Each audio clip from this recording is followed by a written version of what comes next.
আরবের সৌদি আরবের ইবাদত বুখারী শরীফের হাদিস। ও যখন আবু লাহাব মারা গেল স্বপ্নে তার বন্ধুরা দেখলো আবু লাহাব তুমি কেমন আছো কবরে, বন্ধু তুমি কবরে কেমন আছো আবু লাহাব বন্ধু। আবু লাহাব উত্তর দিচ্ছে তুমি কবরে কি কি পেয়েছো, কবরে কেমন আছো, তোমার কবরের অবস্থা কি, এটা যখন জিজ্ঞেস করলো তখন বলতেন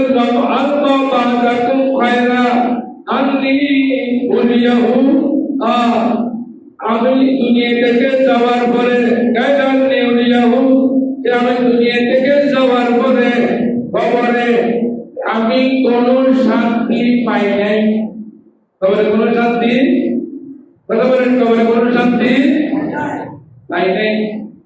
এই যে কবর আযাব, এতে তো দাঁড়িয়ে আমার থেকে আরো কবর হবে, দেখতে আরো অনেক ফিটার হওয়া। ওই কবরে কোন শাস্তি নেই।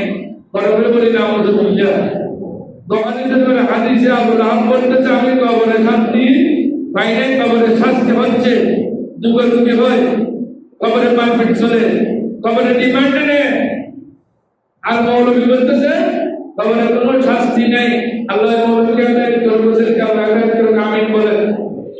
এরপর বলতেছে ইন্নী সুবিতু বিহাযিহি ইতাকাতে সুয়াইবা, কিন্তু আমি একটু শান্তি পাই তখন আমার এই আঙ্গুল দিয়ে, এই শাহাদাত আঙ্গুল দিয়ে আমি ইঙ্গিত করে, শাহাদাত আঙ্গুল দিয়ে ইঙ্গিত করে সুয়াইবাকে আমি আজাদ করে দিয়েছিলাম, মুক্ত করে দিয়েছিলাম।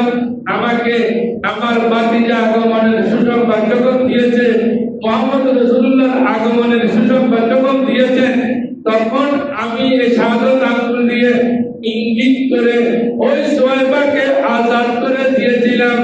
এই কবরে আসার পরে যে আঙ্গুল দিয়ে ইশারা করে সুয়াইবাকে আজাদ করেছিলাম, ওই আঙ্গুল যখন আমার মুখে দিই তখন সেখান থেকে মধু বের হয়, সেখান থেকে সুস্বাদু পানি বের হয়, সেখান থেকে রহমত বরকত বের হয়, সেখান থেকে আল্লাহর নিয়ামত পায়। বরকত বলি সুবহানাল্লাহ। এই হাদিসের ব্যাখ্যা করতেছে প্রতি সোমবারে আবু লাহাব যখন এই আঙ্গুলটা শোষে, এই আঙ্গুল যখন শোষে প্রতি সোমবার কবর আযাব লঘু করা হয়, হালকা করা হয়।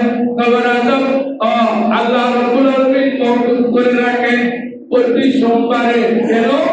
আবু লাহাব ঈদে মিলাদুন নবী পালন করেছেন, এই জন্য বরকত বলি সুবহানাল্লাহ। আবার কোন মৌলবী এখান থেকে টেনে আরেক দিকে নিয়ে যায়, যেটা কাফের পালন করছে এটা আমরা কেন করবো? নাউযুবিল্লাহ। আমি বলি কাফের তো ভাত খায়, তুমি তো বিরিয়ানি খাও, কাফের খায় তুমি খাও না? কাফের বাজারে যায়, তুমি বাজারে যাও কেন? কাফের মসজিদে গেলে তো হাঁটে, তুমি হাঁটে কেন? ঘরে বসে থাকতে পারো না? কাফের মসজিদে গেলে চাকরি করে, তুমি চাকরি করো কেন? শয়তান কোথাকার, এগুলো কোথাকে বলো? এটা বুখারী শরীফের হাদিস। একটা না মানলে মুসলমানে থাকবে না, ইমান চলে যাবে শয়তানদের। যারা এগুলো মানে না শয়তান, এরা মানে না, এরা শয়তান। আমি বলছি যে বুখারী শরীফের হাদিস, এটা দেখো বুখারী শরীফের হাদিস। এমন কোন বাংলাদেশ সহ ওয়ার্ল্ডের মধ্যে কোন পুরুষ জন্মগ্রহণ করে নাই, কোন আলেম গ্রহণ করে নাই, জন্মগ্রহণ করে না, বুখারী শরীফের হাদিস নাই এটা বলবে এমন কোন ব্যক্তি এখনো জন্মগ্রহণ করে নাই।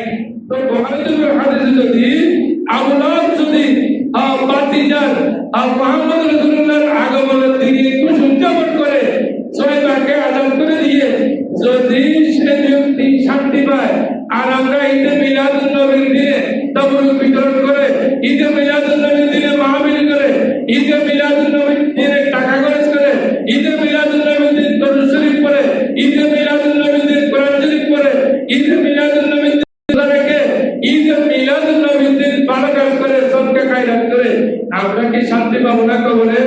কথা বলেন, পাবো কিনা? আমরা পাবো কিনা? যুবকরা একটা বলেন, পাবো কিনা? যদি কর্তব্যতে কাবল পায় আমরা পাবো না কেন?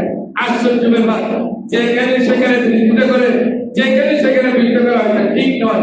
আল্লাহ এদেরকে হেদায়েত করুন, আমিন বলেন। আমি ওই দিনে বলছিলাম এটা মুসলিম শরীফের হাদিস 1162 নম্বর হাদিস। আল্লাহ সুইলাম সোমিল S9 রাসূল করিমকে বর্ণনা করা হয়েছে যে হে রাসূল, আপনি প্রতি সোমবার রোজা কেন রাখেন? তো রোজা রাখার কারণ হলো ইন্নী আযালিকুল যাকাত ইয়াউমুল উলিদতু ফীহি, আমি সোমবার রোজা রাখার কারণ হলো ওই দিন আমি দুনিয়াতে আগমন করেছি। বলে সুবহানাল্লাহ। কারণ রাসূল তো নিজে আগমনের দিনে পালন করেছেন। রাসূল নিজে রোজার মাধ্যমে, সোমবার রোজার মাধ্যমে রাসূল যে দুনিয়াতে আগমন করেছেন এটা পালন করেছেন। এটা মুসলিম শরীফের হাদিস। বুখারী শরীফের পরে যে হাদিসের স্থান এটা হলো মুসলিম শরীফ। বলতেছেন আমি ওই দিন দুনিয়াতে এসেছি। আর একটা কারণ আছে, আমাকে আল্লাহ নবুয়ত দিয়েছেন সোমবারে। বরাবর বলি সুবহানাল্লাহ। আমি দুনিয়াতে আগমন করেছি সোমবারে, আমাকে আল্লাহ নবুয়ত দিয়েছেন কিবার? সোমবার। এবং সাথে আমি আলাইয়া ফিহে, আমাকে আল্লাহ কোরআন শরীফ নাযিল শুরু করেছেন সোমবার। বরাবর বলি সুবহানাল্লাহ। এটা মুসলিম শরীফের হাদিস। এই রাসূল করিম নিজেই ঈদে মিলাদুন নবী করেছেন। তো যারা বলে নবীর যুগে ছিল না, সাহাবীর যুগে ছিল না, তাবিঈন যুগে ছিল না, আমাদের দেখি নবীর যুগে ছিল এবং নবী নিজে পালন করেছেন। বরাবর বলি সুবহানাল্লাহ। এটা মুসলিম শরীফের হাদিস। আল্লাহ হেদায়েত করুন, আমিন বলেন। আমি আর কথা এই ব্যাপারে আর দীর্ঘ করব না। এখন আমার কথা হলো, এটা আমি বলছিলাম আদম আলাইহিস সালাম আল্লাহর কাছে দোয়া করেছেন কি করবে। তো এটা আদম আলাইহিস সালাম আমার নবীর উসিলা নিয়ে দোয়া করেছেন। উসিলা নিয়ে দোয়া করার কারণে আমাদের নবীকে আল্লাহ রাব্বুল আলামিন রহমত, বরকত আর উত্তর উসিলা আল্লাহ রাব্বুল আলামিন শান্তি দান করেছেন। আসেন, আমি এখন কোন মাওলানা সাহেবের কাছে যাব না, আমি যাব কোরআন শরীফের অক্ষর কয়টি? তাতে বলেন, তোমাকে একটু বলেন কোরআন শরীফের অক্ষর কয়টি? ইংলিশে কয়টি? ইংলিশে 26টি, এটা সবাই জানে।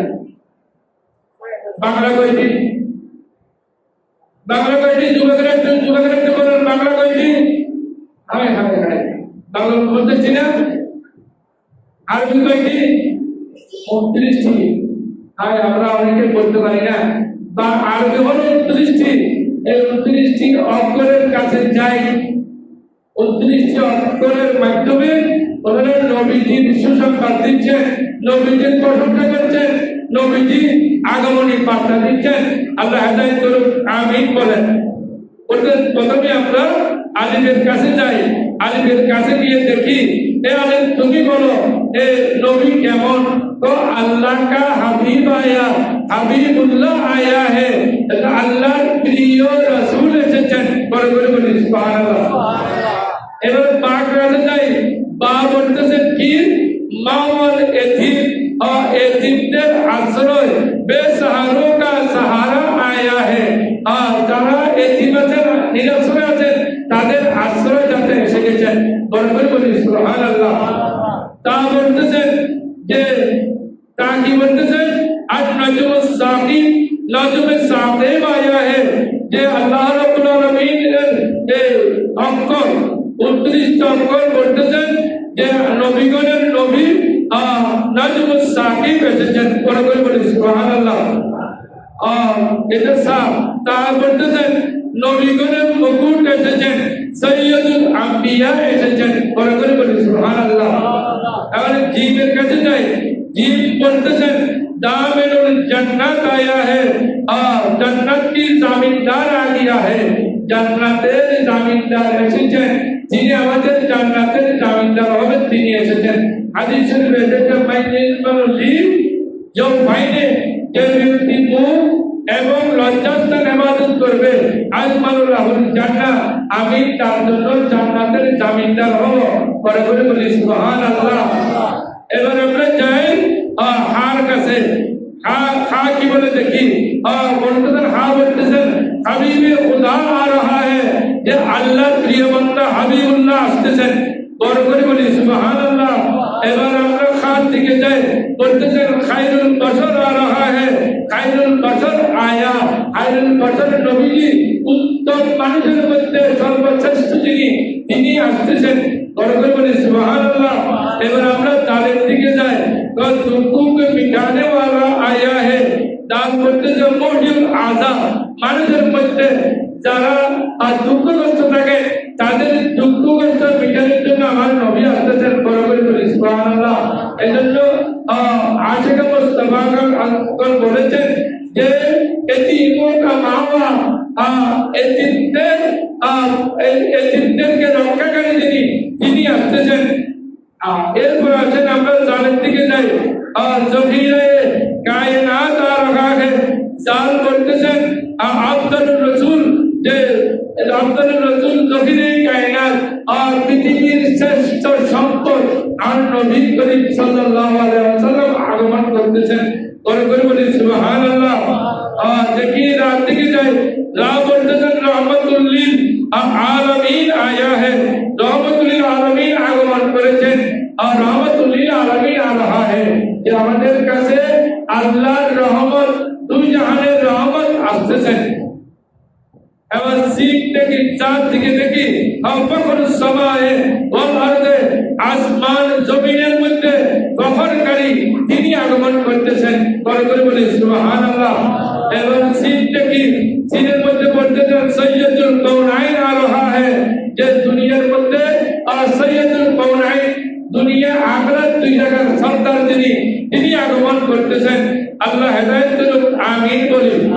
এবার সিট দেখি, সিনের দিকে যাই আমরা, মালিকুস সামায়ে ওয়াল আরদে, আসমান জমিনের মালিকটাকে আল্লাহ বানিয়ে